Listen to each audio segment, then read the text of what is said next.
అందరికీ, పెద్దలందరికీ, అలాగే ఈ మీటింగ్ ప్లేస్లో ఉన్న సహోదరులకు, సోదరులందరికీ నా హృదయపూర్వకమైన వందనాలు తెలియజేస్తున్నాను. మనం ఒక పెద్ద అక్షరాలతో ఒక మాట రాయబడిందండి. ఏమిటండి అది? దేవుని అనాది సంకల్పం. ప్రస్తుతం ప్రపంచమంతా గింజుకుపోతూ కుట్టుకుపోతుంది. ఏంటంటే ఆ సంకల్పం తెలియకే. ఆ సంకల్పం తెలియకే మనుషులందరూ ముక్కలు అయిపోయారండి. ఆ సంకల్పం తెలియకే మనుషులందరూ తమకు నచ్చింది చేస్తారండి, తమ నచ్చింది అనుకుంటున్నారండి. అందుకే దేవుడు ఈ గ్రామాన్ని ప్రేమించి, ఇక్కడున్న మనలందరినీ ప్రేమించి ఆయన సంకల్పాన్ని మన ముందు ఉంచాడండి. ఆయన సంకల్పాన్ని మన ముందు ఉంచాడండి. అందుకు మనం అందరం దేవునికి కృతజ్ఞతలు చెల్లిద్దామండి. అయితే మొన్నటి దినాన్ని ఏం చెప్పుకున్నారో, నిన్నటి దినాన్ని ఏం చెప్పుకున్నారు, నేను దాని గురించి మాట్లాడను. ఆల్రెడీ మీరు 2 దినాలు విన్నారు. అలాగే మోహన్ డానియల్ గారు దాని గురించి వివరించి చెప్పారు. ఈరోజు మనం ఆలోచించబోయేది, నేను చెప్పవలసింది మీ మనసులో పెడతానికి ప్రయత్నిస్తానండి. ప్రతి ఒక్కరూ మీ మనసుల్ని, మీ చెవుల్ని మీ దగ్గర ఉంచుకోండి. అదేంటండి మా మనసులు మా చెవులు మా దగ్గర లేవు అనకండి. మీ చెవులు మీ దగ్గరే ఉన్నాయి, కానీ మీ మనసులు మీ దగ్గరే ఉండవు. కాబట్టి మీ మనసులని, మీ చెవుల్ని మీ దగ్గర ఉంచి దేవుని మాటలు వినటానికి ప్రయత్నం చేయండి. ఈరోజు నేను మనమందరం కలిసి ఆలోచించబోయే విషయం ఏంటంటే, మానవాళికి సముచిత స్థానమై ఉన్న సంఘం విషయమైన దేవుని ఏర్పాటు. మానవాళికి సముచిత స్థానమై ఉన్న సంఘం విషయమై దేవుని ఏర్పాటు. అంటే దాన్ని సింపుల్గా చెప్పాలంటే సంఘమును గురించి దేవుని ఏర్పాటు, అంతేనండి. ఆ విషయాన్ని మనం కొన్ని నిమిషాలు ఆలోచన చేద్దామండి. అప్పుడు ఇందులో ఎన్ని విషయాలు అయితే అన్ని విషయాలు మాట్లాడుకుందామండి. తేలిగ్గా మాట్లాడుకుందాం, అందరం ఆలోచించేటట్టుగా మాట్లాడుకుందాం. ఇందులో మొదటి సంగతి ఏంటంటే, ఇక్కడ ఒక హెడ్డింగ్ ఉందండి. దేవుని అనాది సంకల్పంలో ఆత్మీయ వాతావరణము కలుగజేయు సముచిత స్థానం. మొదటి విషయం ఏంటంటే, అక్కడ వాతావరణం అనే పదం వాడాడండి. వాతావరణం అనే పదం వాడారండి.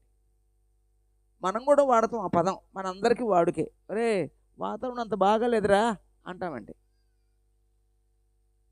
ఒరే వాతావరణం అంత బాగాలేదురా, కళ్ళల్లో చూడండి, దాని సంగతి చూడండి. అరే నువ్వు ప్రయాణం చేస్తున్నావు, వాతావరణం అంత బాగోలేదు, అనుకూలంగా లేదు, ప్రయాణానికి బాగోదేమో చూడు అంటే మనందరికీ తెలుసు వాతావరణం అనే పదం. అసలు మనిషికి వాతావరణం ఎందుకు అవసరం అండి? మనిషికి వాతావరణం ఎందుకు అవసరం అండి? ఒకటి, భద్రత కోసం. భద్రత కోసం వాతావరణం అవసరం అండి. 2, క్షేమం కోసం వాతావరణం అవసరం అండి. 3, సురక్షితం. ఈ 3 కోసం వాతావరణం అవసరం అండి.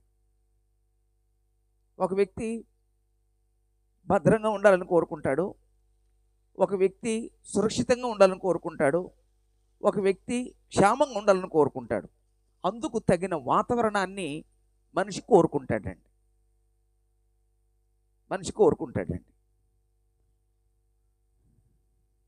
ఇప్పుడు ఉదాహరణకి ఎడారి ప్రాంతంలో పంటలు పండుతాయండి. ఎందుకండి? ఆ పంటలు పండే వాతావరణం అక్కడ లేదనమాట అండి. అప్పుడు పంటలు ఎక్కువ పండాలంటే ఆ పంటలు పండే వాతావరణం ఉన్న భూమిలోనే వ్యవసాయం చేయాలండి. అప్పుడు ఆ వాతావరణానికి తగ్గట్టుగా వ్యవసాయం చేస్తారు కాబట్టి ఆ వ్యవసాయం చేసే దాని నుంచి అతను ఫలింపజేస్తాడండి. దానికి పంటలు పండే వాతావరణం లేకపోతే పంటలు పండవు. అలాగే ప్రయాణానికి సంబంధించి సరైన వాతావరణంలోకి వెళితే ప్రయాణం సాఫీగా ఉంటుందండి. సరైన ఆ ప్రయాణంలో వాతావరణం సరిగ్గా లేకపోతే ప్రయాణం కొనసాగదనమాట. అది మనిషి జీవితంలో వాతావరణం అతి ముఖ్యమైంది. కొన్నిసార్లు కొంతమంది అంటారు, ఏమంటే అన్నీ బాగున్నాయి కానండి మా అమ్మాయికి ఆ వాతావరణం పడలేదండి, మా అబ్బాయికి ఆ వాతావరణం పడలేదండి, సిక్ అయిపోయారండి, సిక్ అయిపోయి వచ్చేసారండి, ఇక అక్కడ మాకు అక్కడ ఉండలేమండి, వచ్చేసారండి. అక్కడ ఎంత బెనిఫిట్స్ ఉన్నా సరే వచ్చేస్తారండి. కారణం ఏంటండి? ఆ వాతావరణం వాళ్ళకి పడలేదు అనమాట అండి. ఎందుకని వాతావరణం పడలేదు? వాళ్ళు మసలగలిగే వాతావరణం, వారికి క్షేమాన్ని ఇచ్చే వాతావరణం, వాళ్ళకి భద్రత ఇచ్చే వాతావరణం, వారిని సంరక్షించే వాతావరణం అక్కడ లేదు కాబట్టి. కాబట్టి ప్రతి మనిషికి వాతావరణం అవసరమండి. అందుకోసమే ఈ ఈ ఈ పదం వాడారండి ఇక్కడ. అందుకోసం ఈ పదం అండి. అనుకోవచ్చు ఎవరైనా, అంటే ఈ పదాలు ఏంటి, ఈ మాటలు ఏంటి అనుకోవచ్చారేమో. ఇవన్నీ బైబిల్కి సంబంధించిన విషయాలండి.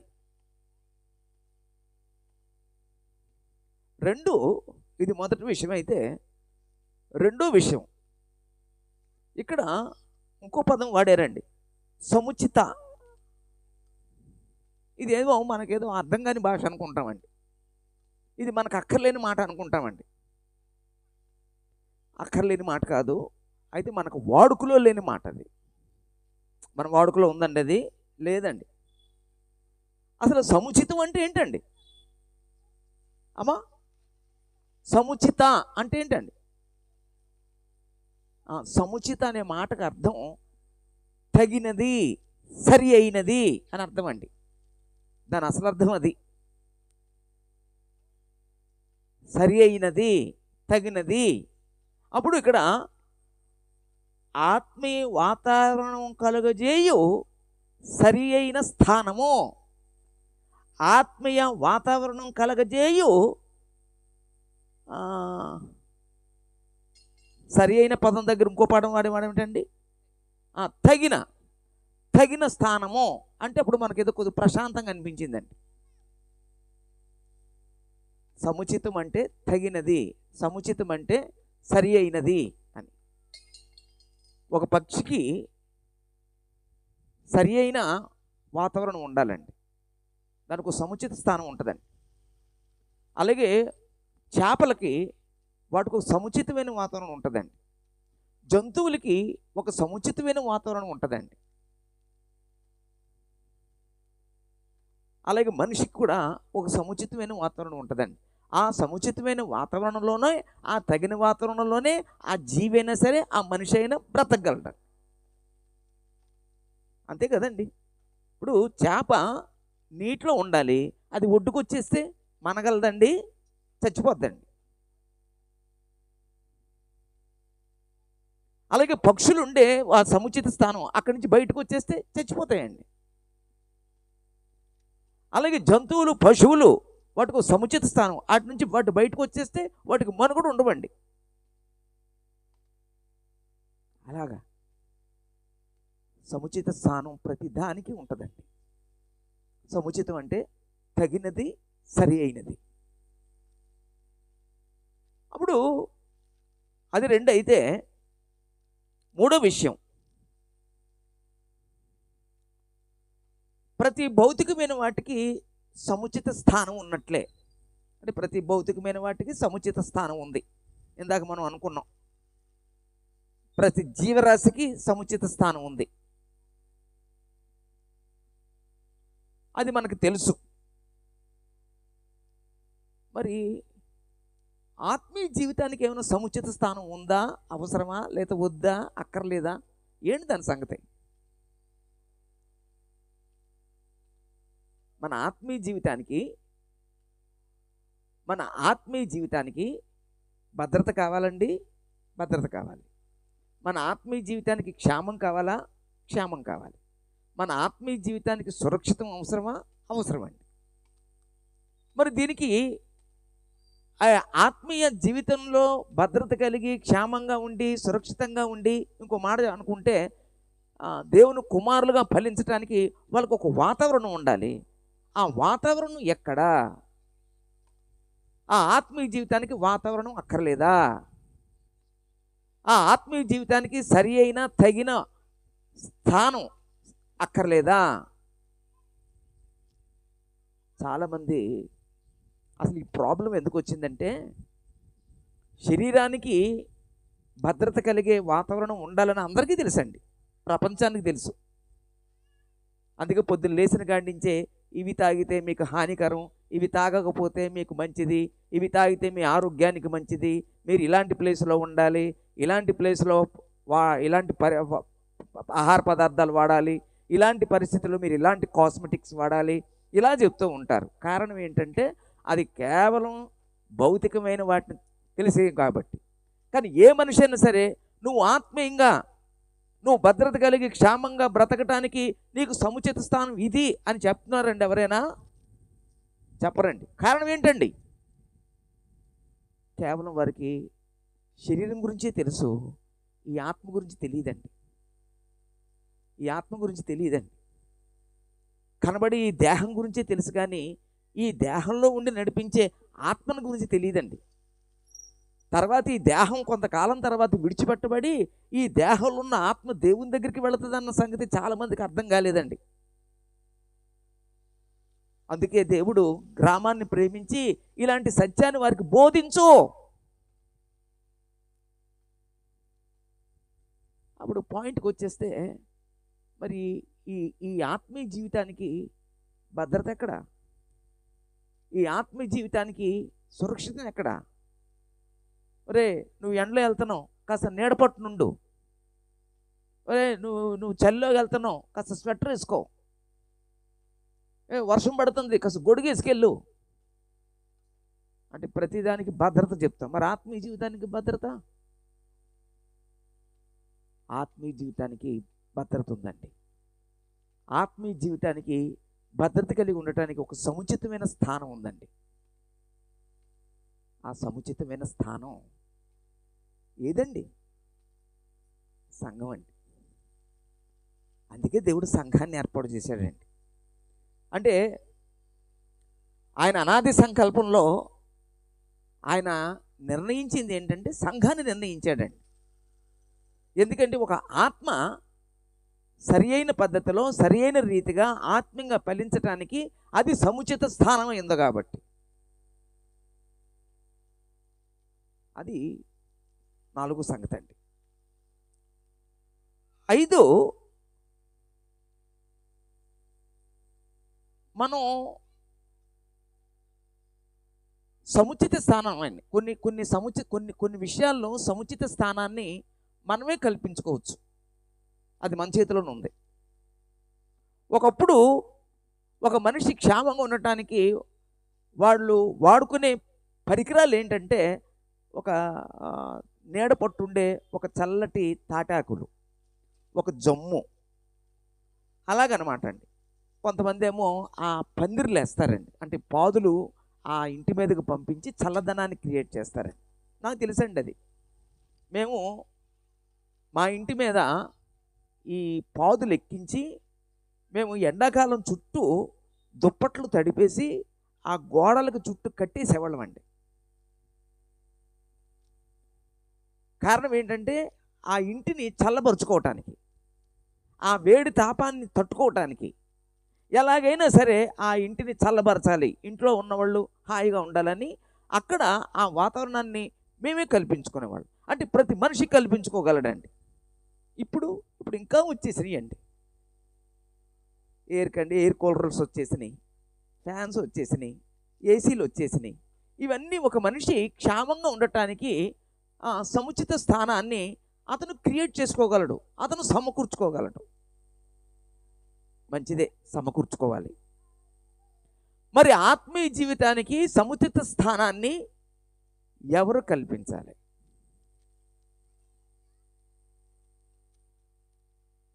కొన్నిటిని సముచిత స్థానాన్ని మనిషి ఏర్పాటు చేసుకోగలిగితే, మరి ఆత్మీయ జీవితానికి సముచిత స్థానాన్ని ఎవరు ఏర్పరచుకోవాలి?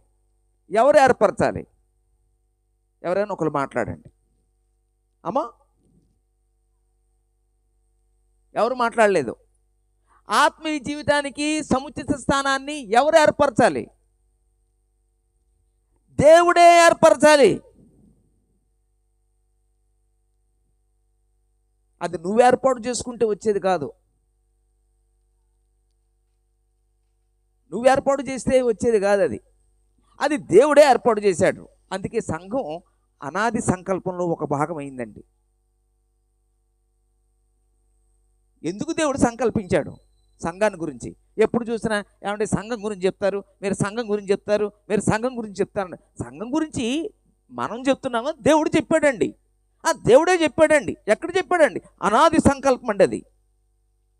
ఎందుకు సంకల్పించాడు అనాదిగా? ఆ సంఘం అనాది సంకల్పం అన్నాం. ఆ అనాదిగా దేవుడు ఎందుకు ఏర్పాటు చేశాడు? నువ్వు ఏర్పాటు చేసుకోలేవు కాబట్టి, నువ్వు దాన్ని క్రియేట్ చేసుకోలేవు కాబట్టి, అది ఆయనే చేయగలడు కాబట్టి. ఇక్కడ దేవుడేమో అనాది సంకల్పంలో ఒక మానవుని యొక్క ఆత్మీయ జీవితానికి వాతావరణంగా సముచిత స్థానం సంఘాన్ని దేవుడు నిర్ణయిస్తే, ఇక్కడ ఒక మనిషిగా మనం చేయవలసిన బాధ్యత ఏంటండి? అది గౌరవించాలండి, అంతే.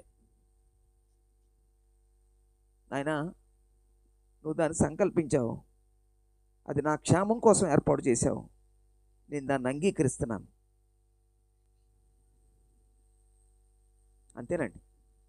ఇక్కడ ఇంకోటి ఉందండి. ఒకవేళ దేవుడు సంఘాన్ని సముచిత స్థానంగా దేవుడే నిర్ణయిస్తే, ఒకవేళ దేవుడు నిర్ణయించింది కాదని మనం నిర్ణయించుకున్నాం, దేవుడు నిర్ణయించింది కాదని మనం నిర్ణయించుకున్నాం, ఏం జరుగుద్దండి? అదేంటంటారండి? ఎవరైనా ఒక ముక్క చెప్పండి అమ్మా. దేవుడు నిర్ణయించింది కాదు, మనం నిర్ణయించుకున్నాం, అదేమవుద్ది చెప్పండి అమ్మా. నేనేమంటున్నానంటే, దేవుని మీద తిరుగుబాటు చేస్తానని అంటున్నానండి. కాదా? ఏమో కాదండి, అంత సీరియస్గా చూస్తున్నారు? నువ్వు నిర్ణయించింది కాదు, ఇదిగో నేను నిర్ణయించిందే అని దేవునితో చెప్తున్నావంటే నువ్వు దేవుని మీద తిరుగుబాటు చేస్తున్నావు. అంత పాపం ఉందండి, అంత పాపం ఉందండి. భౌతికంగా నువ్వు సురక్షితంగా ఉండటానికి సముచిత స్థానాన్ని నువ్వు ఏర్పాటు చేసుకోవచ్చేమో, కానీ నీ ఆత్మీయ జీవితానికి, మన ఆత్మీయ జీవితానికి సముచిత స్థానాన్ని దేవుడే ఏర్పాటు చేయాలండి. అది మనం ఏర్పాటు చేయకూడదండి. ఆయనైతేనే కరెక్ట్గా చేస్తాడండి, ఆయనైతేనే సరిగ్గా చేస్తాడండి. ఒకవేళ మనం చేస్తే చాలా తప్పులు దొరుకుతాయండి. అందుకే దేవుడు వాటిని మన చేతికి అప్పగించలేదండి. చాలామంది తల్లిదండ్రులు పిల్లలకి కొన్ని అప్పచెప్పరు. ఎందుకనండి? ప్రేమ లేక. మిమ్మల్ని అడుగుతున్నా, తండ్రుల్ని, చాలామంది తండ్రులు పిల్లలకి కొన్ని పనులు అప్పగించరు, ఆ తండ్రి చేస్తాడు. ఎందుకని? ఆ బిడ్డ అంటే ప్రేమ లేదనా? మరి ఎందుకని? వాళ్ళు చేస్తే తప్పులు చేస్తారు, ఆ తప్పులు జరగకూడదు, నేనే చేస్తాను, కరెక్ట్ చేస్తాను. ఇది ఇంగితం తెలుసుకున్నాం. ఈ విషయంలో అందరికీ ఇంగిత జ్ఞానం ఉంటుంది. మరి దేవుడు నిర్ణయించింది కాదని దానిని, దేవుడే నిర్ణయించిన దానిని నేను నిర్ణయించుకుంటే, దేవుడు నిర్ణయించింది పక్కన పెట్టి నేను నిర్ణయించిందే జరిగిస్తే అది పాపం అండి. చాలామందికి ఇది అర్థం కావట్లేదండి, చాలామందికి ఇది అర్థం కావట్లేదండి. కనుక మరొక సంగతి ఏంటంటే, మన ఆత్మీయ జీవితానికి సముచిత స్థానం దేవుడే ఏర్పాటు చేశాడు. దేవుడే ఏర్పాటు చేశాడు. దేవుడే ఏర్పాటు చేశాడు. అప్పుడు ఆ విషయమే ఈ రాత్రికాల సమయంలో ఆలోచించాలని, ఈ కూడిక ద్వారా ఆ సందేశాన్ని చెప్పాలని మనం ఈ స్థలంలో చేరి ఉన్నాం. మన మనసుల్లో ఈరోజు మనం ఆలోచించాలి, సంఘం విషయమై దేవుని ఏర్పాటు. సంఘం విషయమే దేవుని ఏర్పాటు చూస్తామండి. సంఘం అనాది కాలంలోనే దేవుడు నిర్ణయించాడని తెలుసుకున్నారు. ఆ సంఘం అంటే ఏంటో, అది ఎలాగా బైబిల్లో నిర్వచించబడిందో నిన్న తెలుసుకున్నారు. దానికి ఉన్న ప్రాముఖ్యతను మనం తెలుసుకున్నాడు. మరి అది ఈరోజు అది ఎలా నెరవేరబడింది, ఎలా నెరవేర్చారు, ఆ విషయాలు మనం కొద్ది నిమిషాలు ఆలోచన చేద్దామండి.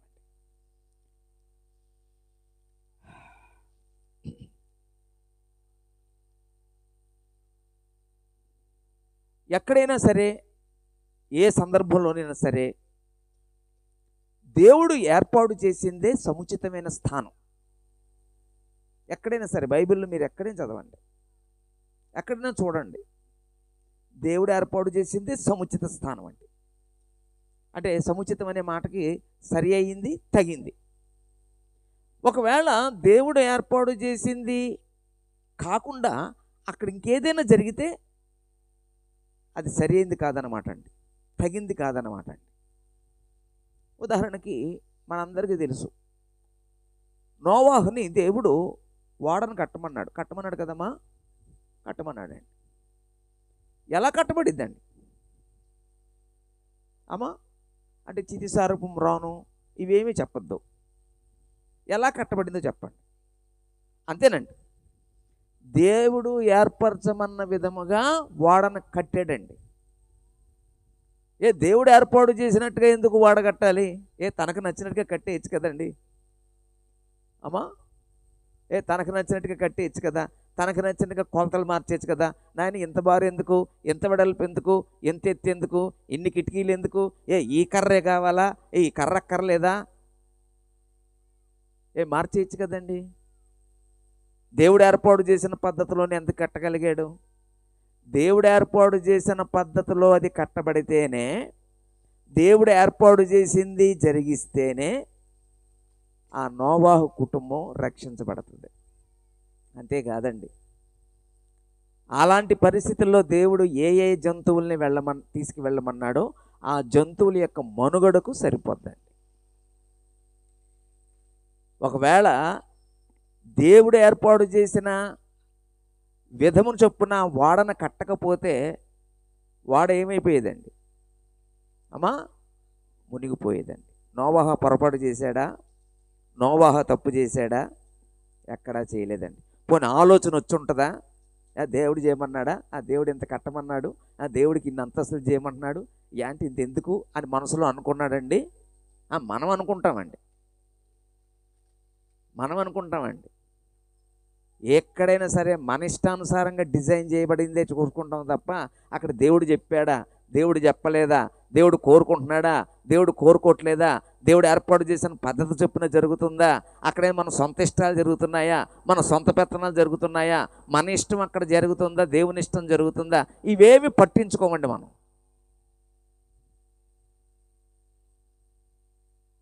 నోవాహు దేవుడు ఏర్పాటు చేసిన విధముతోనే ఓడను నిర్మించాడు. అందుకే అతని కుటుంబం రక్షించబడిందండి. ఇశ్రాయేలీలు ఐగుప్తులో ఉన్నారు. ఇశ్రాయేల్ ఐగుప్తులో ఉన్నప్పుడు దేవుడు వారిని విడిపించాడు. విడిపించిన తర్వాత వాళ్ళు సీనాయి దగ్గరికి వచ్చారు. సీనాయి దగ్గరికి వచ్చిన తర్వాత దేవుడు వారికి ధర్మశాస్త్రం ఇచ్చాడు. అదే సమయంలో వారికి సాక్ష్యపు గుడారాన్ని నిర్మించమన్నాడు. అంటే సాక్ష్యపు గుడారం అంటే దేవాలయం. సాక్ష్యపు గుడారం దేవాలయం, దేవుని మందిరం. ఆ మందిరాన్ని మోషేకి చెప్పాడు నిర్మించమని. నేను మీ మధ్య నివసించినట్లు ప్రత్యక్షపు గుడారమును మీరు నిర్మించవలెనని నిర్గమాకాండం 25 అధ్యాయం 8వ వచనంలో ఆ విషయం చెప్పాడు. అప్పుడు చెప్పిన దేవుడు ఏ విధంగా అది నిర్మించారు,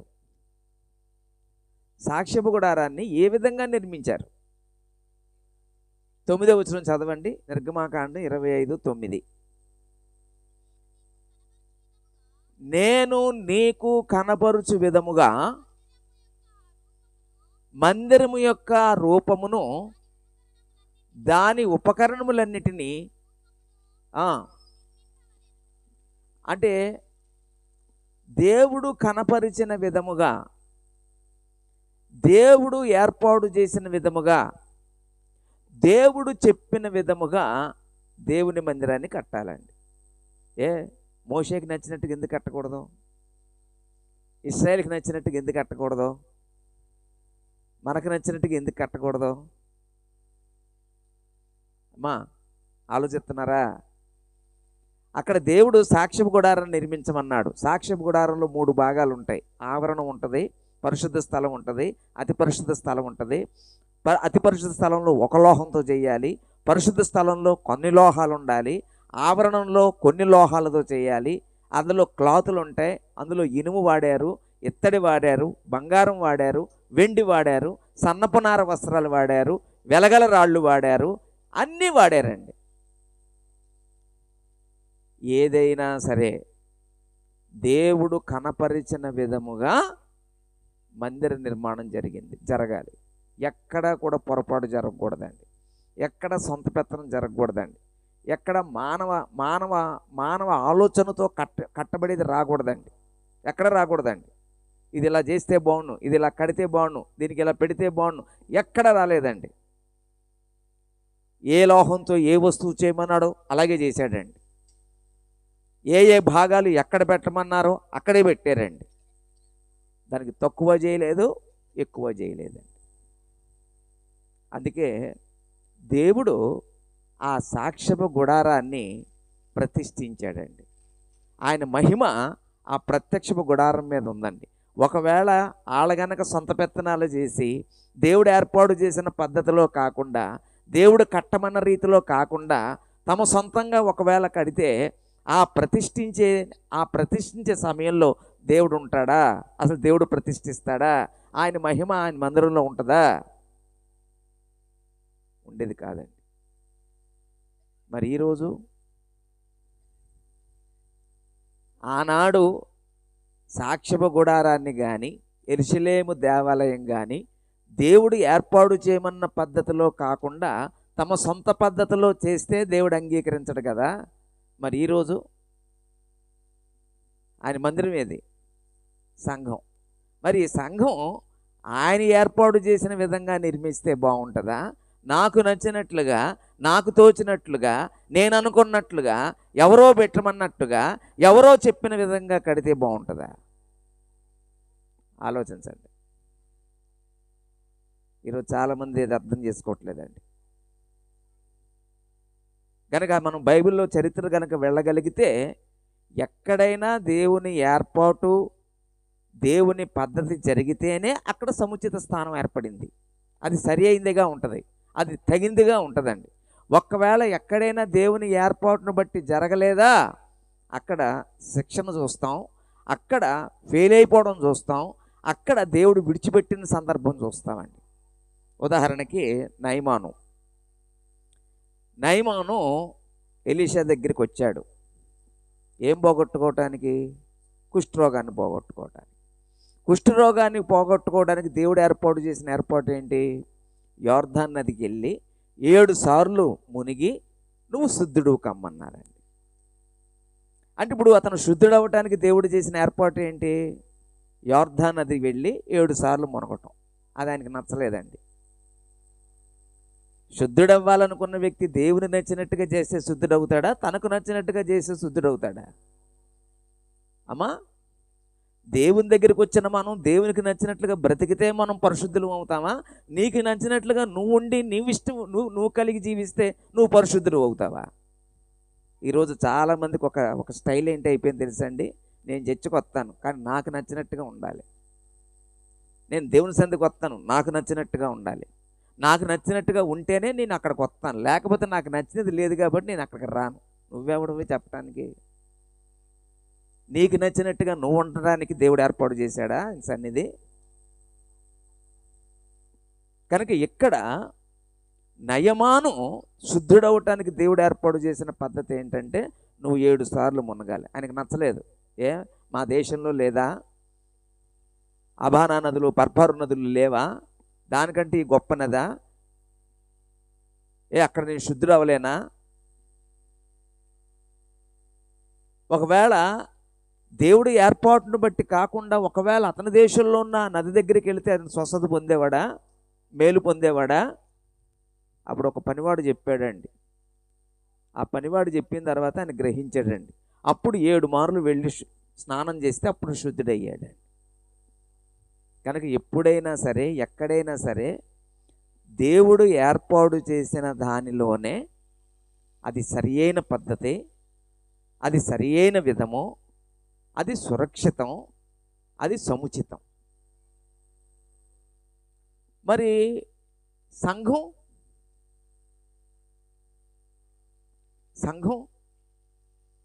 సంఘం దేవుడు ఏర్పాటు చేస్తే బాగుంటుందా, మనం ఏర్పాటు చేసుకుంటే బాగుంటుందా? ఒక ముక్క చెప్పండి ఎవరైనా. అమ్మా, సంఘం మనం ఏర్పాటు చేసుకుంటే బాగుంటుందా, దేవుడు ఏర్పాటు చేస్తే బాగుంటుందా? సంఘం మనం ఏర్పాటు చేసుకున్నదై ఉండాలా, దేవుడు ఏర్పాటు చేసిందై ఉండాలా? ఎవరు మాట్లాడతలేదు. ఇంకొంచెం గట్టిగా, ఇంకొంచెం గట్టిగా.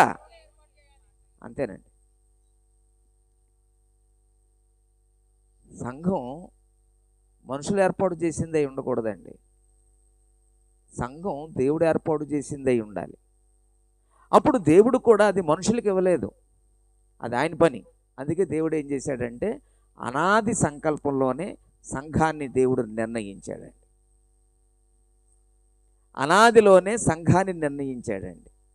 నిర్ణయించి దాన్ని ఏం చేశాడంటే దేవుడు ఏర్పాటు చేశాడండి. ఆ ఏర్పాటుకి ఆయన ఎలా ఏర్పరిచాడో మనం కొద్ది నిమిషాలు ఆలోచించేద్దామండి. ఇందాక యెషయా గ్రంథం 2వ అధ్యాయం 2-4 వచనాల్లో అక్కడ ఒక ఏర్పాటు ఉందండి. అసలు సంఘాన్ని గురించి దేవుడు నిర్ణయం ఎప్పుడుదండి అమ్మా? సంఘాన్ని గురించి దేవుడు ఎప్పుడు నిర్ణయించాడండి? ఆ జగత్తు పునాదికి ముందే. అనాది సంకల్పం అనే మాట వాడతామండి. జగత్తు పునాదికి ముందే దేవుడు నిర్ణయించాడండి సంఘాన్ని. ఆ సంఘాన్ని నిర్ణయించి ఆ సంఘాన్ని దేవుడు స్థాపించాలి.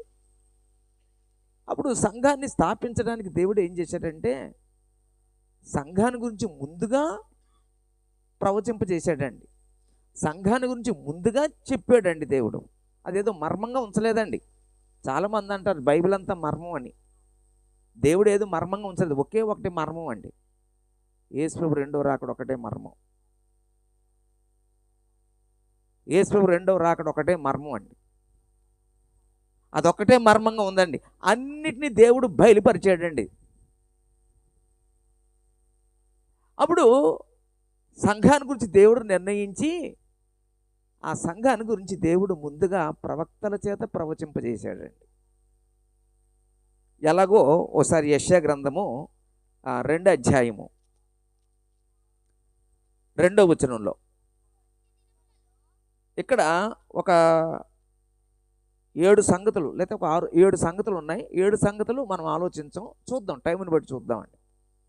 అక్కడ ఒక పదం వాడాడండి, అంచె దినములలో అనే పదం. అది జ్ఞాపకం చేసుకోండి.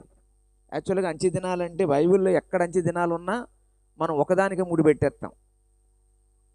అంచె దినాలు ఎక్కడ కనబడినా సరే మనం ఏమంటామండి, అది మన గురించే చెప్పాడు, యేసుప్రభు రాకడ గురించే చెప్పాడు, నాశనం గురించే చెప్తారంటారండి. అంచె దినాలు అన్నిటికీ ఒకటే ముడిపెట్టేయకూడదండి. ఇక్కడ అంచె దినాలు ఏంటంటే దేనికి అంచె దినాలు?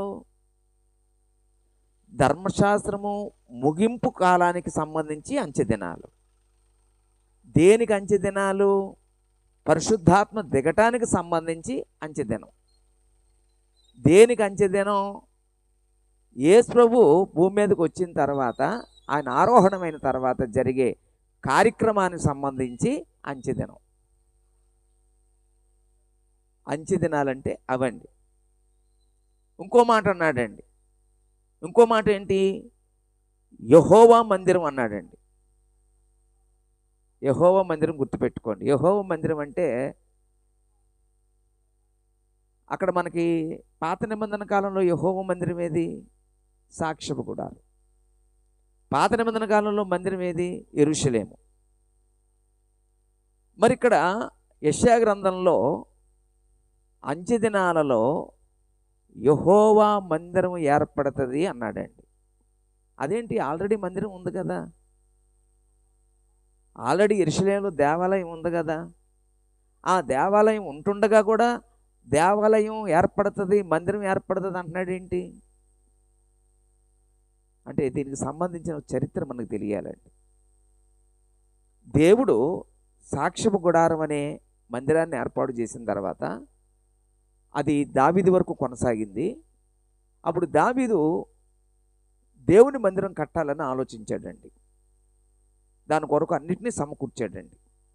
కానీ దేవుడు ఏమన్నాడంటే, నువ్వు కట్టద్దు, ఎందుకంటే నీవు రక్తాన్ని ఒలికించినోడు యుద్ధాలు చేసి నా మందిరం పరిశుద్ధమైంది కనుక రక్తాన్ని ఒలికించే నీ చేతులతో మందిరాన్ని కట్టద్దు, అయితే నీ కొడుకు చేత కట్టిస్తానని చెప్పి సొలొమోను చేత మందిరం కట్టిస్తాడండి, యెరూషలేము దేవాలయం.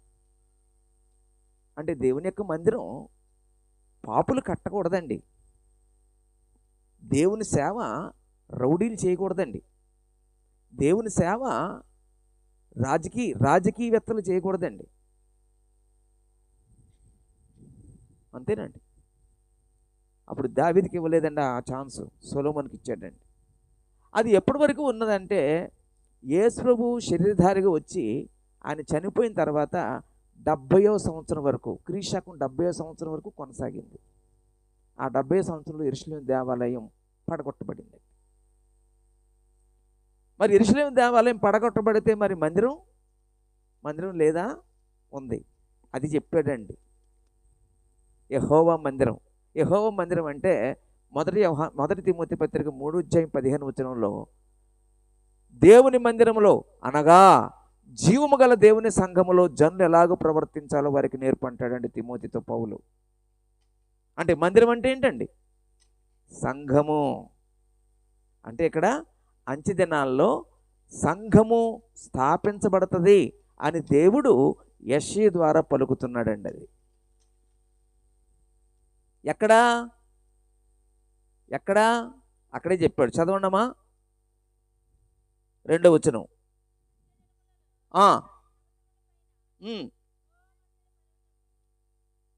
చదవండి.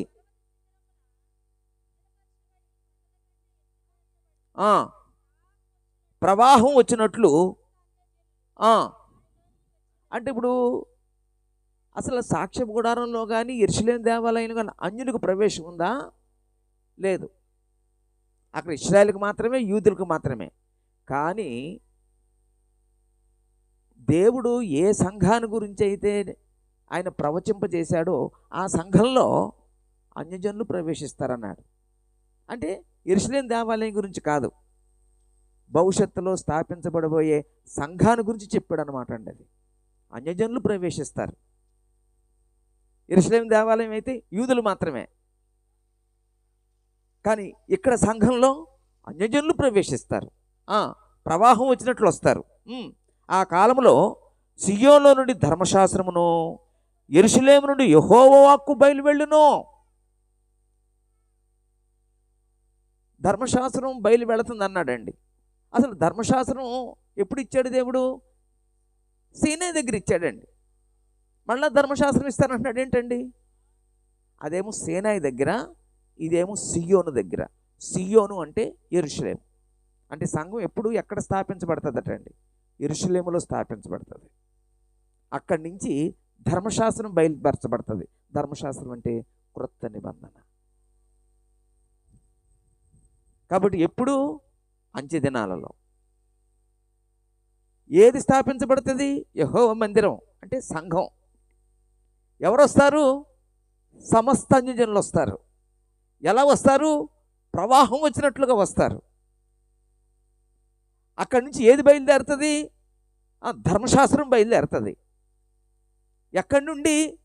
సియోను నుండి, అంటే యెరూషలేము నుండి. అంటే భవిష్యత్తులో దేవుడు యెరూషలేములో సంఘం స్థాపించబడుతుంది అని ప్రవక్తల ద్వారా దేవుడు ముందే చెప్పాడు. అంటే ప్రవచనం అనే మాటకు అర్థం ఏంటంటే భవిష్యత్తులో జరగబోయేదాన్ని ముందుగా చెప్పడం. బైబిల్ అంతా ప్రవచనమే. బైబిల్లో దేవుడు ఒక విషయం చెప్తాడు, అది ఒక చోట నెరవేర్చబడుతుందండి. ఓ విషయం చెప్తాడు, ఇంకో చోట నెరవేర్చబడుతుందండి. అది చెప్పటం చూస్తాం, నెరవేర్చబడటం చూస్తామండి. అలాగే సంఘాన్ని గురించి కూడా దేవుడు ప్రవచించాడండి. ఇది సంఘాన్ని గురించిన ప్రవచనం అండి. అర్థమైందమ్మా? దేవుడు సంఘమును ఏర్పాటు చేసిన విధం చూస్తున్నాం. ఎలా ఏర్పాటు చేశాడు? జగత్ పునాదికి ముందే నిర్ణయించాడని చూసాం. అది నిన్న మొన్నటి తెలుసుకున్నాం. ఈరోజు ప్రవక్తల చేత ప్రవచింపజేశాడండి. అంచె దినాలలో యెరూషలేములో యెహోవా మందిరం అక్కడ కట్టబడుతుంది అని, ఆ కాలంలో సియోను నుండి ధర్మశాస్త్రం బయలుపెరచబడుతుంది అని, అక్కడ సమస్త అన్యజనులు అందులో ప్రవేశిస్తారు. అందరూ మేము యెహోవా మందిరానికి వెళదాం అని తన మార్గం నుంచి మనకు బోధించును, ఆయన మార్గంలో నడుతుము అని చెప్పుకుందరు. అప్పుడు ఆ సంఘంలో ఉన్న వాళ్ళు ఎలాగుంటారంటే అందులో ప్రవేశించిన వారు యుద్ధాలు చేయరటండి. యుద్ధాలకు వాడే ఆ పరికరాలను కూడా వాళ్ళు మచ్చుకొత్తులుగా వాడుకుంటారటండి. అంటే కలహాలు ఉండవండి. దేవుని పిల్లలు బ్రతుకుతారని చెప్పాడండి. అదండి ఇప్పుడు సంఘాల్లో రాజకీయాలు, సంఘాల్లో కలహాలు, సంఘాల్లో పక్షపాతం, సంఘాల్లో పోట్లాట్లు. ఇది కాదండి దేవుడు ఏర్పాటు చేసిన సంఘం. అలాగా దేవుడు సంఘాన్ని గురించి ప్రవక్తల చేత ముందుగానే ప్రవచింపజేశాడు. అప్పుడు ప్రవచించాడు. ఇప్పుడు అది నెరవేర్చబడాలి. నెరవేర్చబడడానికి ఎంతకాలం పడుతుంది? ఇంకా ఒక 730 సంవత్సరాలు, లేదా 740 సంవత్సరాలు. ప్రవచించిన తర్వాత వెంటనే చేయొచ్చు కదా. 740 సంవత్సరాలు ఎందుకు ఆగాడు దేవుడు? అంటే ఈ మధ్యలో ఏదో జరగాలన్నమాట అండి. ఈ ప్రవచనానికి, ఈ సంఘ స్థాపనకి మధ్యలో ఏదో జరగాలండి. ఏం జరగాలంటే యేసుప్రభు రావాలండి. యేసుప్రభు ఎందుకు రావాలి? యేసుప్రభు ఎందుకు రావాలంటే ఎక్కడైతే దేవుడు సంఘాన్ని ఏర్పాటు చేశారో ఆ సంఘంలో ప్రవేశించేవారు వాళ్ళు యేసుప్రభు రక్తంతో తమ పాపాలని కడుక్కొని వాళ్ళు సంఘంలో ప్రవేశించాలి. మరి వారి పాపాలు ఎలా కలిగిపడతాయి? పవిత్ర రక్తం కావాలి, నిర్దోషమైన రక్తం కావాలి. అందుకు యేసుప్రభుని శరీరధారిగా పంపించాడండి. శరీరధారిగా పంపించి ఆయన తన రక్తాన్ని కార్చి ఆ రక్తం చేత ఎవరైతే పాపులుగా ఉన్నారో వారందరిని పాపాలని కడిగి వారిని సంఘంలో చేరుస్తున్నాడండి. అందుకోసం అంతకాలం సమయం పట్టిందండి. అంత సమయం పట్టిందండి. అప్పుడు యేసుప్రభు శరీరధారిగా వచ్చారు. యేసుప్రభు శరీరధారిగా వచ్చిన తర్వాత ఆయన 33.5 సంవత్సరాలు భూమి మీద ఉన్నారండి. 33.5 సంవత్సరాలు ఎందుకున్నారో? 4 పనులు చేశారు, లేకపోతే ఒక 5 పనులు. 1, సువార్తను ప్రకటించారు. 2, అనేక మందిని స్వస్థపరిచారు. 3, ఆయన మాదిరి చూపించారు. 4, తన శిష్యుల్ని బలపరిచి వాళ్ళని సిద్ధపరిచాడు. 5, తన ప్రాణం పెట్టాడు. ఈ 5 పనులు ఆయన చేశారండి. అప్పుడు శరీరధారిగా ఉన్నప్పుడు యేసుప్రభు దేవుడు స్థాపించబోయే సంఘాన్ని వాగ్దానం చేశాడండి ఆయన. ఒకసారి మత్తయి సువార్త 16:18 చదవండి. మత్తయి సువార్త 16:18. మరియు నువ్వు పేతురువు, ఈ బండ మీద నా సంఘమును కట్టుదును, పాతాళలోక ద్వారములు దాని ఎదుట నిలువనేరమని చెప్పాను. చాలండి. యేసు ప్రభు పిలుపుదైన కైసరయ ప్రాంతానికి వెళ్ళారండి. అక్కడ ఆ కైసర ప్రాంతానికి వెళ్ళినప్పుడు యేసు ప్రభు తాను ఒక టెస్ట్ పెట్టుకున్నాడండి. అసలు నేను ఇంతకాలం వచ్చాను కానీ నా గురించి ఏమనుకుంటున్నారో ఆయన అడిగారు అనమాట. ఆయన గురించి ఆయన టెస్ట్ పెట్టుకున్నాడు అనమాట. అప్పుడు కొంతమంది అయ్యా నువ్వు ప్రవక్త అంటున్నారు, కొంతమంది ఆ ప్రవక్త అంటున్నారు, కొంతమంది ఏలియా అంటున్నారు, కొంతమంది బాప్తిస్మ ఇచ్చే యోహాను అంటున్నారు అని అప్పటి కాలంలో యేసు ప్రభువుని గురించిన అవగాహన కలిగి ఉన్న వారి యొక్క స్పందనని శిష్యులు చెప్పారు. అప్పుడు ఇప్పుడు అంతేనండి. యేసు ప్రభు గురించి సరైన స్పందన లేదండి. చాలామందికి సరైన అవగాహన లేదండి. పిచ్చి పిచ్చి మాటలు మాట్లాడుకుంటున్నారండి. యేసు ప్రభు గురించి ఎప్పుడు తప్పుగా మాట్లాడద్దండి. యేసు ప్రభు గురించి తప్పుగా హేళనగా ఎప్పుడు మాట్లాడద్దండి. అది శాపం, పాపం. శాపాన్ని మూట కట్టుకుంటున్నారు, పాపాన్ని మూట కట్టుకుంటున్నారు. అప్పుడు యేసు ప్రభు అసలు సరే లోకమంతా ఏమనుకున్నారు, అసలు మీరు నా గురించి ఏమనుకుంటున్నారో చెప్పండి అన్నప్పుడు పేతురు అంటున్నాడండి, నీవు సజీవుడివైన దేవుని కుమారుడివైన క్రీస్తువు. అప్పుడు యేసు ప్రభు అన్నారండి, పేతురు ఈ బండ మీద నా సంఘమును కట్టుదును. అంటే పేతురు అంటే రాయి. పేతురు అంటే రాయి. యేసు ప్రభు పేతురు మీద కడతాడా, రాయి మీద కడతాడా, బండ మీద కడతాడా? బండ మీద కడతాడండి. మరి బండ అంటే ఏంటి? పేతురు ఒప్పుకొని ఒప్పుకోలు. పేతురు ఏమని ఒప్పుకున్నాడు? నువ్వు దేవుని కుమారుడివి. అప్పుడు పేతురు ఒప్పుకున్న ఒప్పుకోలు మీద, ఆ దైవత్వం మీద నేను సంఘాన్ని కడతాను అన్నారండి యేసు ప్రభు.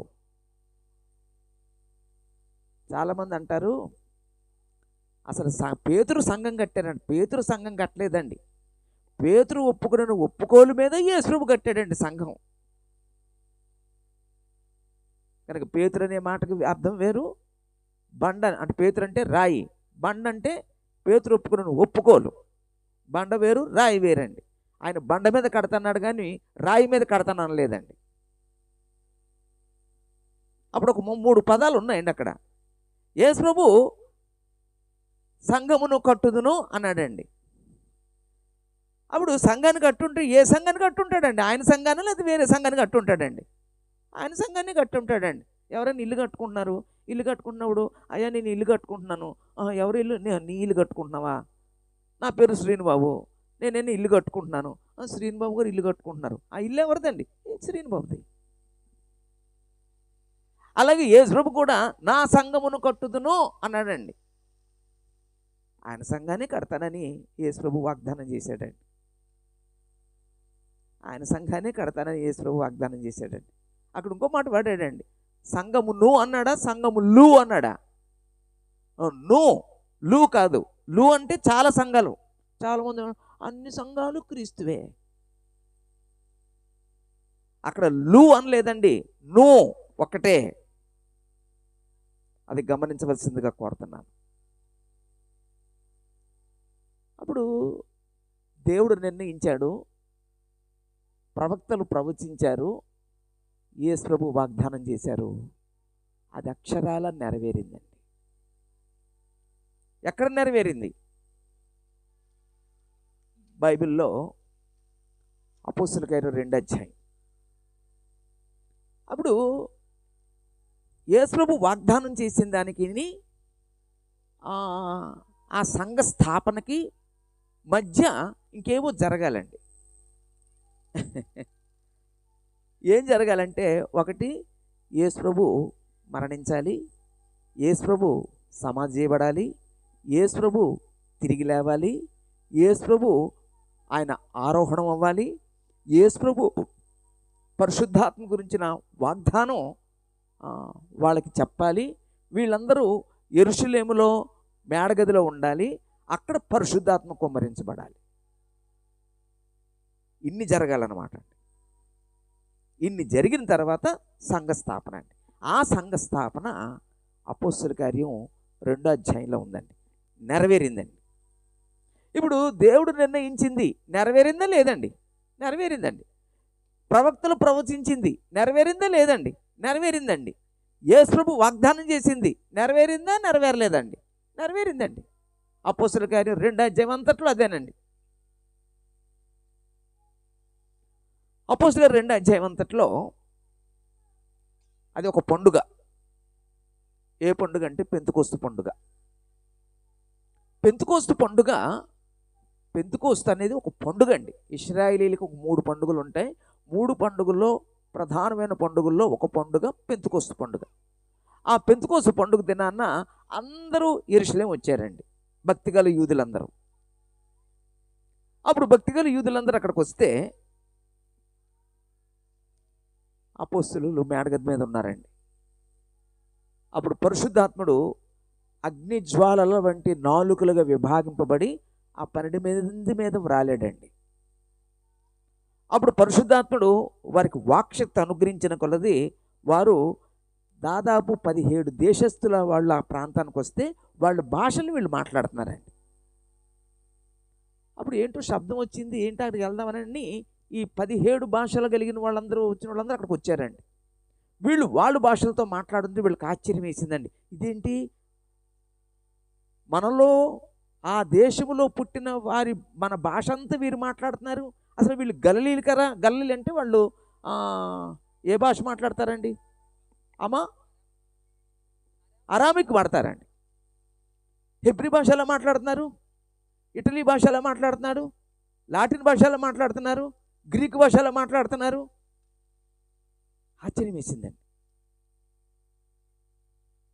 అప్పుడు పరిశుద్ధాత్మ చేత నిండుకున్న వాడే పేతురు ప్రసంగం చేశాడండి. అప్పుడు పేతురు ప్రసంగం చేస్తే ఆ పేతురు ప్రసంగం విని వాళ్ళు హృదయాలు కరిగిపోయాయండి, నొచ్చుకున్నారండి. అయ్యో, మేము ఇంత వివేకులమా, మేము నిజంగా యేసు ప్రభుని ఎందుకు వచ్చారో మాకు తెలియదు, ఆయన మెస్సే అనుకోలేదు, ఆయన దేవుని సంకల్పాన్ని మాకు తెలపడానికి వచ్చారనుకోలేదు. మేము ఘోరంగా ఆయన సిలువ వేసి చంపేశాం, ఘోరాతి ఘోరంగా ఆయన చంపేశాం. అప్పుడు వాళ్ళు అన్నారండి, సహోదరులారా మేమేం చేయాలి? ఈరోజు దేవుని యొక్క వాక్యం చెప్తున్నప్పుడు నీ హృదయంలో ఏమైనా పొడవబడుతుందా? సత్యం చెప్తున్నప్పుడు నీ హృదయంలో ఏమైనా పొడవబడుతుందా? అసలు మనం కదులుతున్నామా? నిజమే కదా అని అనిపిస్తుందా? వాస్తవమే కదా అని అనిపించిందా? దాన్ని బట్టి ఏమైనా స్పందిస్తున్నామా?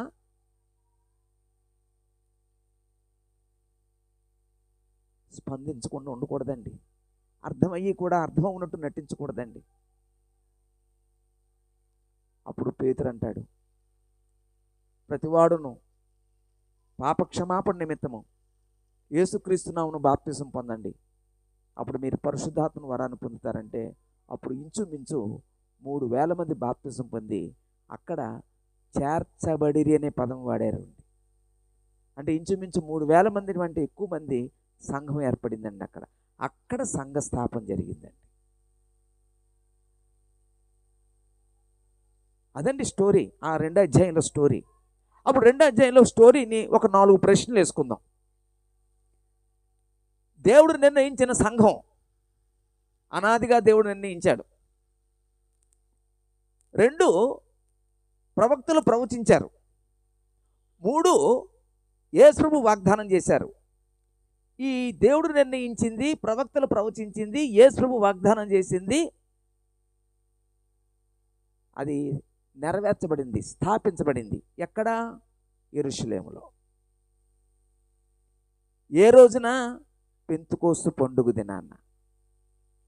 అది ఏ సంవత్సరం అంటే కాలమాన ప్రకారం యేసు ప్రభు పుట్టుకని కానించి లెక్కేశారండి సంవత్సరాలు.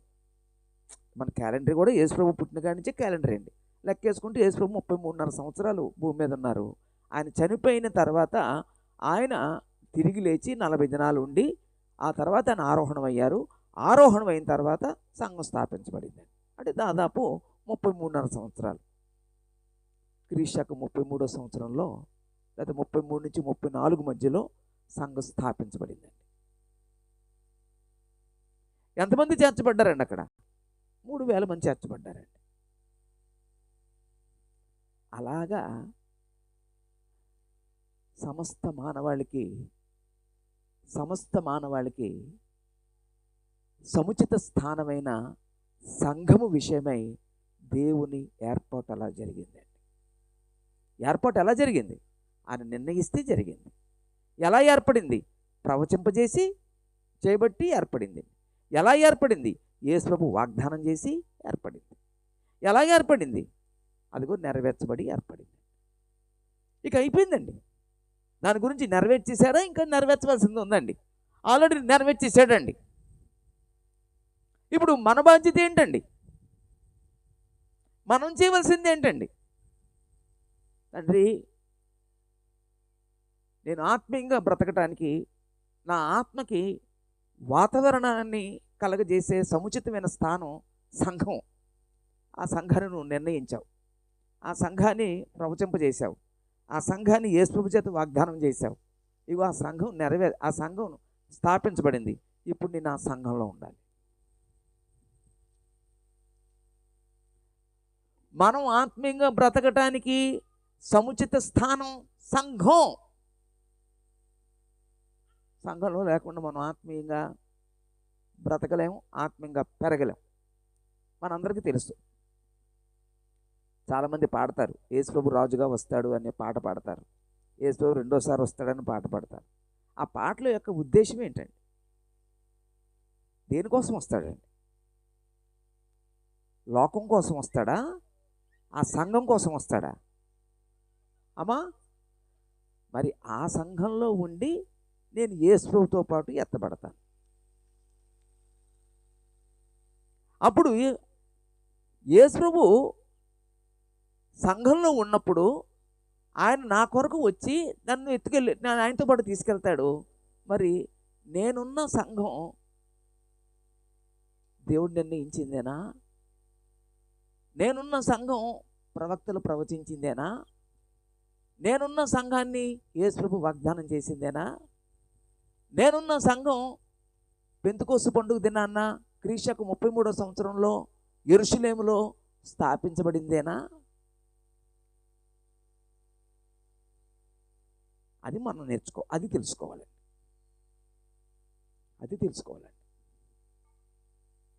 ఈరోజు చాలామందికి అది అర్థం కావట్లేదండి.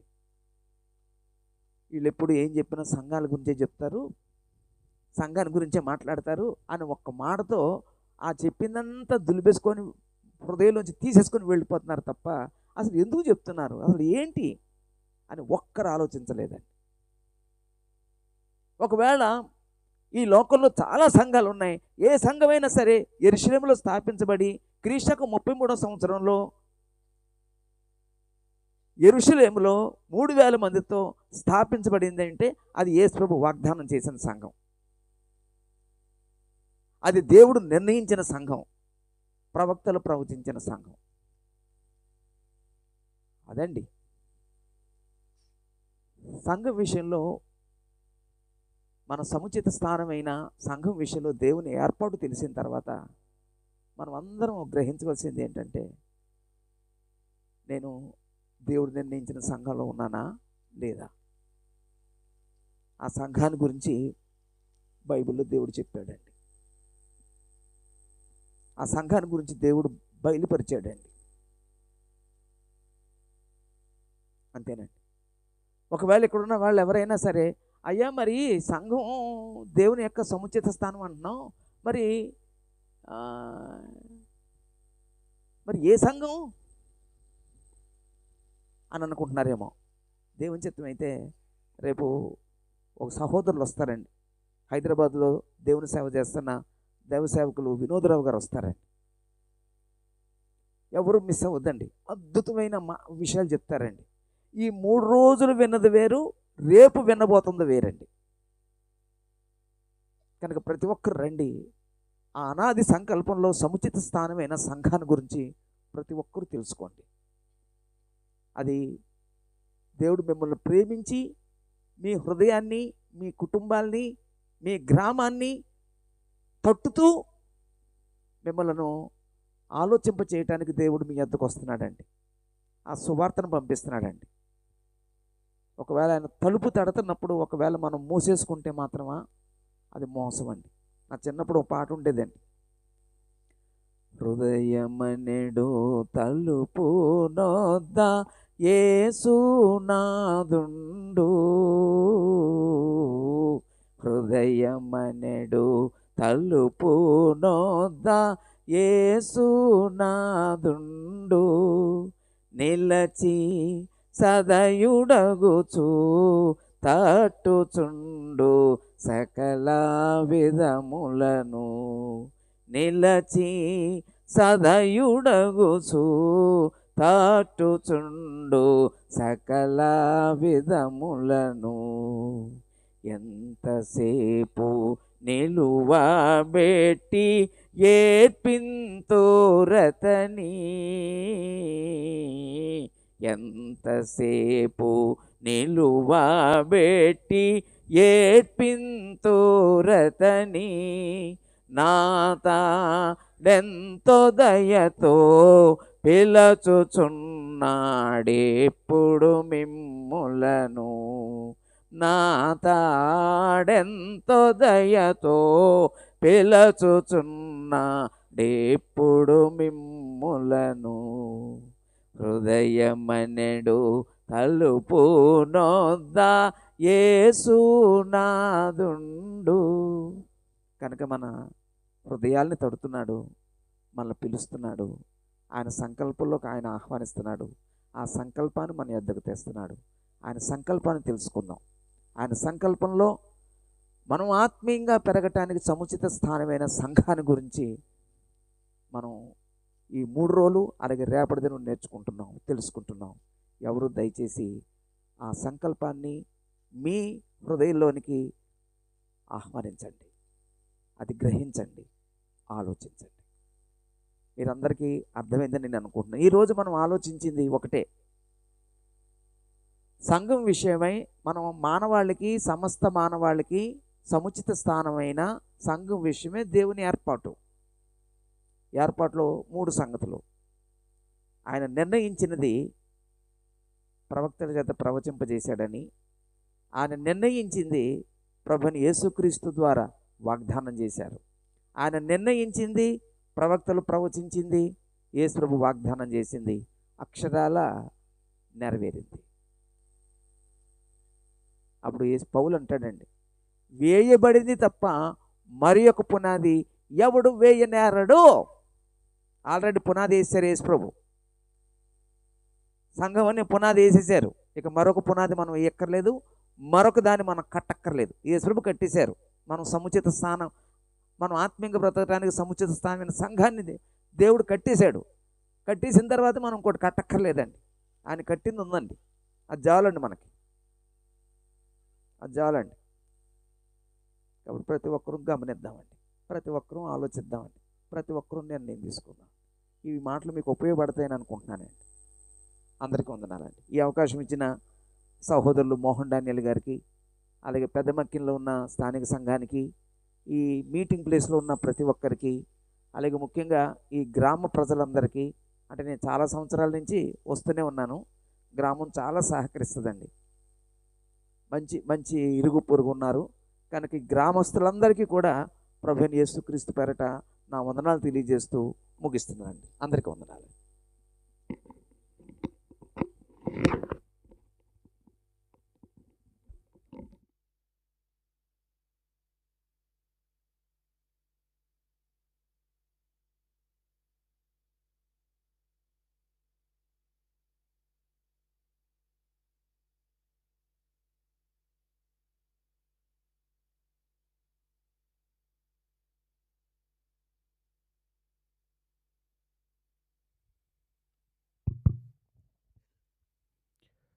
ఈ 3వ రోజు సువార్త కూడికలో ఇప్పటి వరకు దేవుని వాక్యాన్ని మనకి వివరించినటువంటి సోదరులు శ్రీనిబాబు గారికి హృదయపూర్వక వందనాలు తెలియపరుస్తున్నాం. ఇప్పటి వరకు మనం ఏం నేర్చుకున్నామండి? దేవుని సంకల్పంలో సంఘానికి సంబంధించి ఆయన సంకల్పంలో నుంచి ఎలాగ ఆ ఏర్పాటును కొనసాగిస్తూ ప్రవక్తల ద్వారా ప్రవచిస్తూ యేసుక్రీస్తు ద్వారా వాగ్దానం చేయించి ఆయన నిశ్చయించినటువంటి సంకల్పాన్ని ఈ భూమి మీద సంఘాన్ని ఎలా ఏర్పాటు చేశారో ఈ విషయాలు సహోదరులు మనకి సవివరంగా తెలియపరుస్తూ వచ్చారు. అంటే మీరు చాలామంది ఈ విషయాలు ఇంతకుముందు వినే ఉంటారు. అంటే మనం వాక్యం విన్న తర్వాత అంటే మానసిక స్థితి ఎలా ఉండిద్ది అంటే మనం వ్యక్తిని బట్టి వాక్యాన్ని ఎస్టిమేషన్ వేస్తామండి. వాస్తవానికి మనం వ్యక్తిని బట్టి వాక్యం దగ్గర రావాలా, వాక్యాన్ని బట్టి వ్యక్తి దగ్గర రావాలా? అపోస్తులు బెరియపట్నంలో వాక్యం చెప్తుంటే పౌలు శీల చెప్పిన సంగతిలో అలా ఉన్నవో లేవో అని అనుదినమో వారు ఏం చేశారండి, లేఖనాల్ని పరిశోధించారండి. పరిశోధించడం చాలా గొప్పదండి. అంటే అలా ఉన్నవా లేవా, పౌలు చెప్పిన పరిశోధించాలండి. పౌలు గొప్ప సేవకుడు అయినా సరే పరిశోధించాలా? పౌలైతేనే శీలైతేనే వాళ్ళు చెప్పేది వాక్యం లేఖనంలో ఉందా లేదని పరిశోధించారండి. అప్పుడు వాక్యంలో వాడు చెప్పిన విషయాలు ఉన్నాయి కాబట్టి అప్పుడేం చేశారండి, అంగీకరించారండి. అంటే వాక్యాన్ని బట్టి వ్యక్తిని అంగీకరించాలి తప్ప వ్యక్తిని బట్టి వాక్యం దగ్గరికి రాకూడదండి. ప్రస్తుతం సమాజంలో ఎక్కువ మంది దేని చేత ఆకర్షితులు అవుతున్నారు, వ్యక్తిని బట్టి. సోదరులు చెప్తూ దేవుని ఏర్పాటుకు సంబంధించి ఒక మాట అన్నారండి. అంటే మనందరం ఒకసారి ఆలోచిస్తే నోవాహు దేవుని యొక్క ఆజ్ఞాపించినప్పుడు ఓడ కట్టే విషయంలో ఒక క్రమం చెప్పాడు. దాన్ని ఏదైనా మార్చడానికి ప్రయత్నం చేస్తే మోషే కొండ మీద నీకు చూపించినటువంటి మాదిరి చొప్పున చెవిటు జాగ్రత్త పడుము అన్నాడు దేవుడు మోషేతో. ఒకవేళ తనకిష్టం వచ్చినట్టుగా ఏదైనా చేస్తే, అలాంటి దేవుడు మరి సంఘాన్ని గురించి ఆయన ఆలోచనలో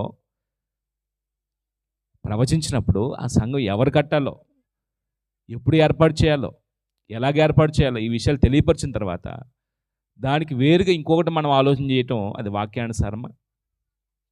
అందుకే సోదరులు చివరిగా ఒక మాట చెప్పారండి, వేయబడిన పునాది తప్ప వేరే పునాది ఎవడో వేయటానికి అధికారం లేదని.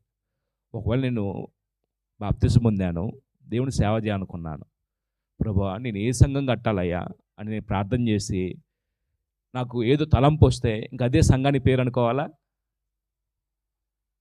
బైబిల్లో చెప్పలేదండి. ఆ విషయాలు ప్రభు చిత్తం అయితే మనం లేఖనాలను ఆధారం చేసుకుని చూద్దాం. రేపు లేఖనాలు వేరుగా మనం ఏది చూడొద్దండి. అంటే నా చిన్న మనం ఏంటంటే, ఒక విషయాన్ని వింటున్నప్పుడు మనం అనుకున్న కోణంలో చెప్తే తర్వాత వినటానికి ఇష్టపడతామండి. దానికి కొంచెం భిన్నంగా చెప్తే వీళ్ళు అలాగనే చెప్తారని ఏం చేయం, వినటానికి ఇష్టపడమండి. అంటే నా చిన్న రిక్వెస్ట్ ఏంటంటే, బెరియపట్నస్తులాగా పరిశోధించండి. అవునా కాదా హృదయాలు తెరవబడటానికి వాక్యం మన దగ్గరకు వచ్చి తడుతూ ఉంటే హృదయాలను ఏం చేసుకోకూడదని మనం మూసివేసుకోకూడదండి. మనం ప్రేమించే దేవుడు మన దగ్గరికి వాక్యాన్ని తీసుకొచ్చారు. ఆ వాక్యానికి విధేయత చూపిస్తే మన ఆత్మను మనం ఏం చేయగలం, రక్షించుకోగలం. కాబట్టి ఈ విషయాలను జాగ్రత్తగా అర్థం చేసుకొని ఆ నిర్ణయించినటువంటి సంఘం, ప్రవక్తల ద్వారా ప్రవచించినటువంటి సంఘం, యేసుక్రీస్తు ద్వారా వాగ్దానం చేసినటువంటి సంఘం, అపోస్తల కార్యం పెంతెకోస్తు పండుగ దినాన స్పష్టంగా ఈ భూమి మీద పరిశుద్ధాత్మ అధ్యక్షన సంఘం ప్రారంభమైంది.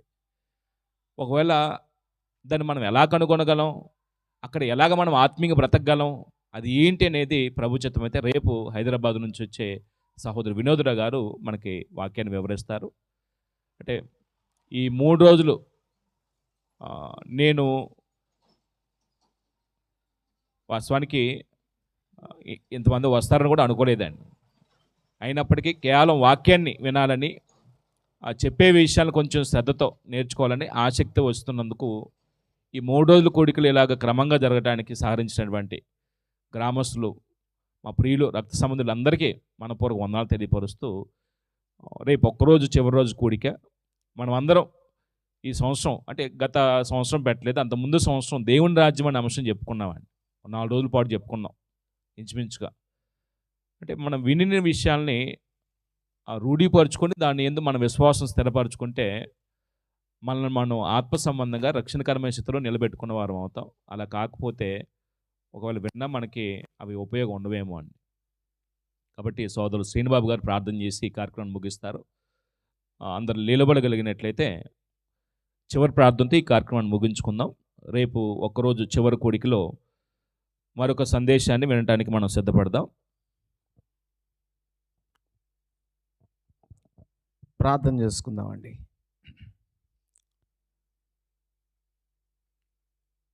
సకలాశీర్వాదములకు కారణభూతుడైన మా తండ్రి,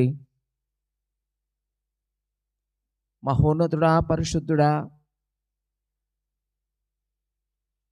మీ యొక్క శ్రేష్టమైన ఘనమైన పరిశుద్ధమైన నామమునకు వెళ్ళలేని లెక్కలేని కృతజ్ఞతలు, స్తుతులు, స్తోత్రాలు చెల్లించుకొంచున్నాం. పెదమక్కనను మీరు ప్రేమించి, గ్రామాన్ని మీరు ప్రేమించి, ఈ 4 దినాల యొక్క సువార్త సభల ద్వారా అనాదిగా ఉన్న మీ సంకల్పాన్ని ప్రజలకు చెప్పాలని, అనేకులను ప్రోత్సహించాలని, అనేకుల్ని సత్యమందు ప్రతిష్ఠిత చేయాలని జరుగుతున్న ఈ కూడికలను బట్టి మీకు కృతజ్ఞతలు తండ్రి. ఈ 3 దినాలు జరిగిన పరిచర్య అంతటిని మీరు దీవించుతున్నందుకు, ఆశీర్వదిస్తున్నందుకు స్తుతులు చెల్లిస్తున్నాం. ఈ సమయంలో ఈ 3 దినాలు ప్రకటింపబడిన విషయాలు ప్రతి వారి హృదయాలలో ఫలించినట్లుగా దీవించమని వేడుకుంటూ ఉన్నాం. ఈ 3వ రోజు యొక్క సభను ముగించుకుంటూ మా స్వస్థరాలకు తిరిగి వెళ్ళనై ఉంటుండగా నీ సన్నిధిలో తలలు వంచిన ప్రతి ఒక్కరిని మీరు దీవించి మీ దీవెనలతో పంపించమని ప్రార్థిస్తున్నాం. వయసులో పెద్దవారిని దీవించండి. పెద్దవారి యొక్క అనుభవాలు చిన్నవాళ్ళకి దీవెనకరంగా, ఆశీర్వాదకరంగా ఉండేటట్లుగా దీవించండి. చిన్నవారు పెద్దల యొక్క శారీరక స్థితి, మానసిక స్థితి అర్థం చేసుకోగలిగి మసులుకోగలిగేటట్లుగా వారికి జ్ఞానాన్ని అనుగ్రహించండి. నాయనా, బలహీనులై ఉన్నట్లయితే దయతో వారిని కనికరించి మీరు ముట్టి వారికి కావలసిన స్వస్థతను అనుగ్రహించమని ప్రార్థిస్తున్నాము. చంటి బిడ్డలను ఆశీర్వదించండి. నీ కృపలో దయలో వారు వర్ధిల్లునట్లు దీవించండి. యవన బిడ్డలను ఆశీర్వదించండి. వారి చదువుల్లో వారికి కావాల్సిన సహాయాన్ని అనుగ్రహించి భవిష్యత్తులో మంచి జీవితాల్లో వారు స్థిరపడగలిగేటట్లుగా వారి విద్యాబుద్ధులు ఉండగలిగినట్లు కృప చూపించండి. వివాహాల కొరకు నాయన సిద్ధపడుతున్న బిడ్డల కొరకు ప్రార్థిస్తున్నాము. సరి అయిన జీవిత భాగస్వాములు వారి జీవితంలో సమకూర్చుకోలాగున్న సహాయం దయచేయండి. నాయన, చెప్పుకోదగ్గ సమస్యలు, చెప్పుకోలేని సమస్యలు కుటుంబంలో ఉంటే వాటన్నిటినీ పరిష్కరించుకోగలిగే తెలివిని, జ్ఞానాన్ని ప్రతి ఒక్కరికి అనుగ్రహించండి. నాయన, ఈ గ్రామాన్ని, గ్రామంలో ఉన్న పెద్దలను, గ్రామంలో ఉన్న అధికారులను మీరు దీవించండి. ఇక్కడ ఉన్నటువంటి గ్రామం, ఇక్కడున్న యొక్క ప్రభు యొక్క సంఘాన్ని నాయన ప్రేమిస్తూ, సహకరిస్తూ, తోడ్పాటును అందించగలిగేటట్లుగా గ్రామాన్ని ఆశీర్వదించండి. గ్రామంలో ఉన్న ప్రతి కుటుంబాన్ని, ఆ కుటుంబంలో ఉన్న ప్రతి ఒక్కరిని దీవించండి. ఈ గ్రామం యొక్క అవసరాలు ఏదైతే ఉన్నాయో అవసరాలన్నీ కూడా నాయన తీర్చబడినట్లుగా సహాయం అనుగ్రహించండి. అలాగే నాయన, ఇక్కడ ఉన్నటువంటి పరిశుద్ధులందరినీ, సహోదరులందరినీ దీవించండి. నాయన, ఇక్కడ సేవ చేస్తూ, అలాగే గుంటూరులోనూ సేవ చేస్తున్న మీ దాసులు నాయన సహోదరులు మోహన్ డానియల్ గారి కొరకు ప్రార్థిస్తున్నాము. వారిని, వారి కుటుంబాన్ని దీవించండి. ఈ 3 దినాలు కేవలం మమ్మల్ని అందరినీ ప్రేమించి ఆహ్వానించిన స్థానిక సంఘాన్ని దీవించండి. ఈ 3 రోజులు మీ వాక్యం చెప్పి పరిచర్య చేసిన సహోదరులను ఆశీర్వదించండి. రేపటి దినం చివరి రోజు రాబోతున్న సహోదరుల కొరకు ప్రార్థిస్తున్నాము. ఆ సహోదరుల ప్రయాణంలో తోడ్పాటును అనుగ్రహించి రేపు మరిన్ని విషయాలు ఈ గ్రామానికి, ఇక్కడున్న మా అందరికీ, ఇక్కడున్న ప్రతి ఒక్కరికి నేను బోధించగలిగేటట్లుగా బిడ్డను మీరు సిద్ధపరచమని ప్రార్థిస్తున్నాం. ఈ రాత్రికాల సమయంలో ఈ కూడుకును ముగించుకొని మా స్వస్థలాలకు వెళుతుండగా ప్రయాణంలో మాకు క్షేమాన్ని అనుగ్రహించమని, ఇలాగున తరచుగా మేము అనేక మార్లు కలుసుకోగలిగి అనాదిగా ఉన్న మీ సంకల్పాన్ని తెలుసుకొని ఆ సంకల్పం ద్వారా మిమ్మల్ని మహిమపరిచే భాగ్యం మా అందరికి అనుగ్రహించమని, తలలో ఉంచిన మమ్మల్ని అందరినీ దీవించమని, ఈ కొద్ది విన్నపములు మా విమోచకుడు, మా రక్షకుడు, మా రాజు అయినటువంటి యేసుక్రీస్తు వారి యొక్క శ్రేష్టమైన నామమున వినయముగా బ్రతిమలాడి వేడుకుంటున్నాము తండ్రి. ఆమెన్. అందరికీ వందనాలు.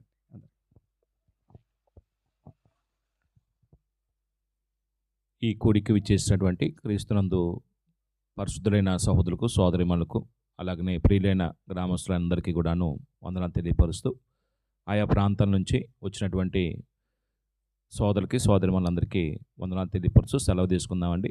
ముసాపురం, అలాగనే సత్తెనపల్లి, ఇతర ప్రాంతాల నుంచి వచ్చిన వారందరికీ కూడాను వందనాలు తెలియపరుస్తూ, రేపు చివరి రోజు కూడికలో కూడా ఇలా పాల్గొని మంచి వాతావరణంలో దేవుని వాక్యం వినడానికి దేవుడు సహాయం చేయాలని మనపూర్వక ప్రార్థన చేయండి. అందరికీ వందనాలు.